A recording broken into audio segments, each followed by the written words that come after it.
You got the light shining. First of all, let me thank all of those who took the time out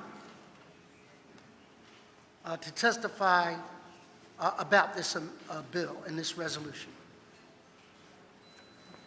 For a lot of you, you could have done anything, been anywhere, but you took the time to come down and speak to this.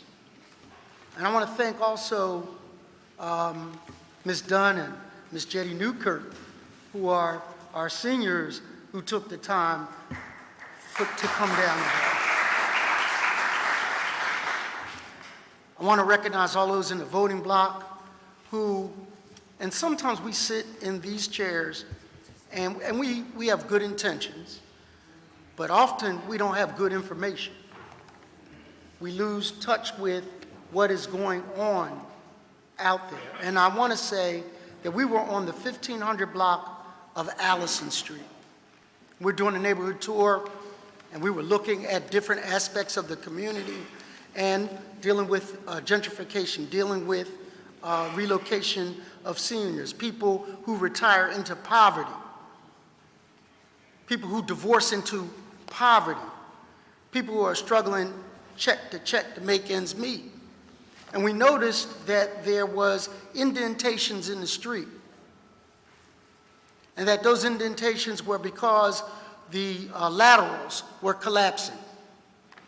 And a lot of times gentrification and lateral collapsing are synonymous with homelessness. Because when the water department came out, they said they had 15 days to fix that lateral. And the bill was going to be $6,400. And for some people, that is not a big thing. They write a check, they grab a piece of plastic, and they make the payment. For other people, that is 1/2 of a year's salary. And they have to choose between water, because it's going to be cut off, and relocation. And that relocation leads to abandonment of a house.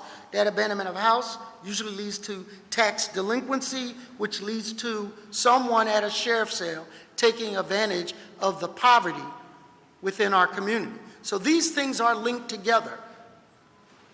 And if we don't start to address them, we're going to walk down those same streets and not recognize our neighbors. So this moratorium is not designed to protect people in the suburbs who have investment properties, who are taking advantage of folk. I want my colleagues to know that. It's not about people who are owning lots and hoping for speculation to reap large profits from that investment.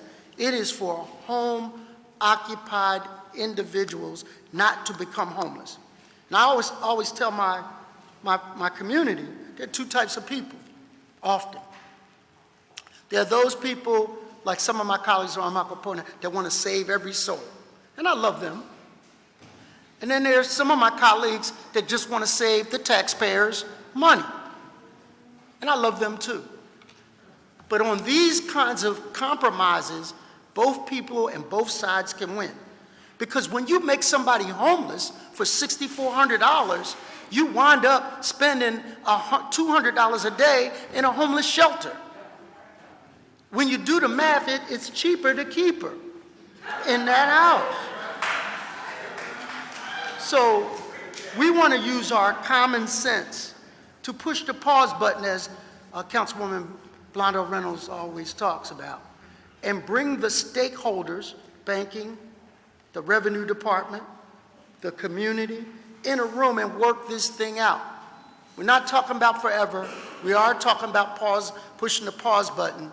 So I move for the adoption of the moratorium resolution. Thank you, Mr. Chair. Motion on the floor for the resolution to be adopted. Do I hear a second? It has been moved and properly second. All those in favor signify by saying aye. Opposed? Motion carries. The resolution is adopted.